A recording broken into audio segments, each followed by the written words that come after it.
ඕගොල්ලෝ white pocket ගැන දන්නවද?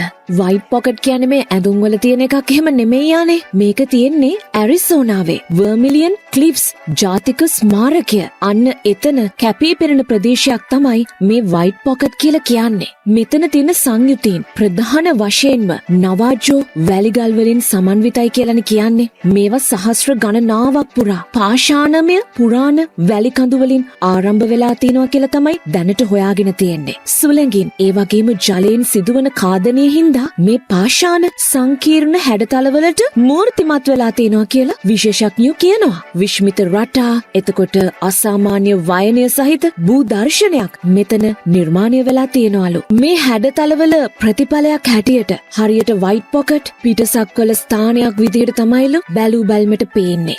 වයිට් පොකට් විශ්මිත සිත් ඇද ගන්නා සුළු ආකර්ෂණයක් පෙන්눔 කරන නිසාම ඇරිසෝනාවේ වර්මිලියන් ක්ලිෆ් ජාතික ස්මාරකය බලන්න වයිට් පොකට් දැකගන්න හුඟක් සංචාරකයෝ යනවා කියලානේ කියන්නේ. වයිට් පොකට් ගැන දැනගන්න ඕන නම් ඔයාටත් පුළුවන් Google search කරලා බලන්න. බැලූ බැල්මට පිටසක්වල ලෝකයක් වගේ.